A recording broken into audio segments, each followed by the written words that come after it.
Welcome to the Authentication Security Lab Series Part 3. In the previous video, we saw why storing passwords in plain text is extremely dangerous. Instead, we store only the password hashes in the database, which helps protect the user's original password even if the database is leaked. But what happens if an attacker steals those password hashes? As we know, hash functions are one way. There is no algorithm that can simply convert a hash back into its original password. However, that does not mean the passwords are completely safe. Attacker can still try to guess the original password and check whether their guess produces the same hash. Some common techniques include dictionary attacks, brute force attacks, rainbow table attacks. Let's start by understanding brute force attacks. Once an attacker obtains the leaked password hashes, they can copy the database in their own computer and perform an offline attack.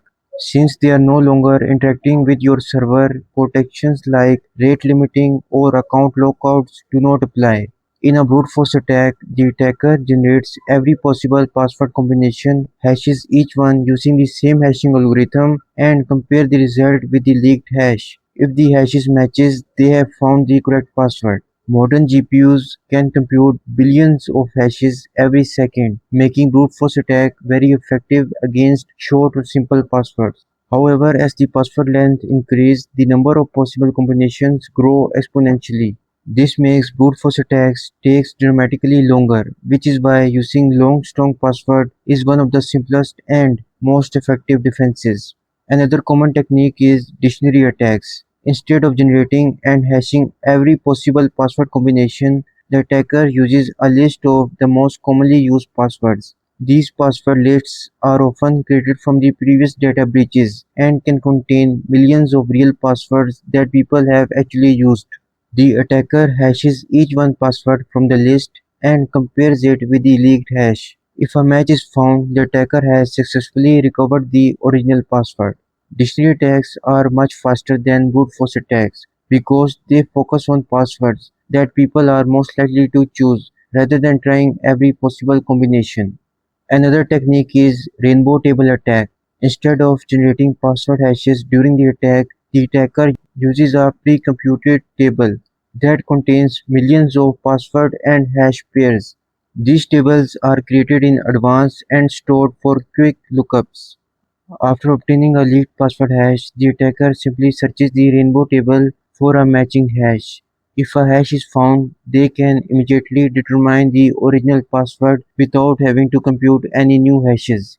Rainbow tables attacks are much faster than brute force attacks, but they have only effective against unsalted password hashes.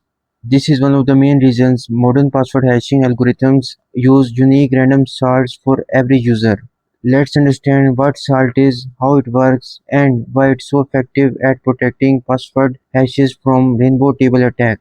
A salt is simply a random string of characters that is generated for every user when they created their account.